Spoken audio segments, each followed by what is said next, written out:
আরে এখানে ময়লা ফেলাইছে কে রে? ভাইয়া আমি কি তোমার গাড়ি পরিষ্কার করে দিব? হ্যাঁ পরিষ্কার করে দাও, আর ততক্ষণে আমি নাস্তা করে আসতেছি। ঠিক আছে ভাইয়া।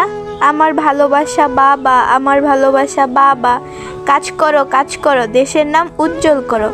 আজকে যদি আমার বাবা বেঁচে থাকতো তাহলে আমাকে গাড়ি পরিষ্কার করতে হতো না, এখন আমি স্কুলে থাকতাম। এইখানে ঘুমিয়ে থাকলে কি গাড়ি পরিষ্কার করা হবে? যা গিয়ে গাড়ি পরিষ্কার কর। হ্যাঁ ভাইয়া করতেছি। এক কথা কানে যায় না, এখানে ময়লা রেখে দিছিস কেন? চালু পরিষ্কার কর। কেন পারবি না? ভাইয়া ভাইয়া ওই কি ভাই? কিন্তু তার আগে বলো, তুমি টাকাকে বেশি ভালোবাসো নাকি তোমার মা বাবাকে বেশি ভালোবাসো? তাদেরকে ভালোবেসে থাকলে ভিডিওতে লাইক করো আর চ্যানেলটি সাবস্ক্রাইব করো। ভাইয়া করতেছিস? ভাইয়া কারণ আমি এখানে বাবা লিখেছি। আরে হ্যাঁ, এখানে তো সত্যিই বাবা লিখছিস। ভাইয়া আমার বাবার কথা খুব মনে পড়ছে। আজ বাবা বেঁচে থাকলে আমাকে এই কাজটা করতে হতো না। আর আমার বাবার নাম কিভাবে মুছে ফেলি তুমিই বলো। আচ্ছা বেটি, সমস্যা নাই, মুছতে হবে না। এই নাও তোমার টাকা। শুক্রিয়া ভাইয়া।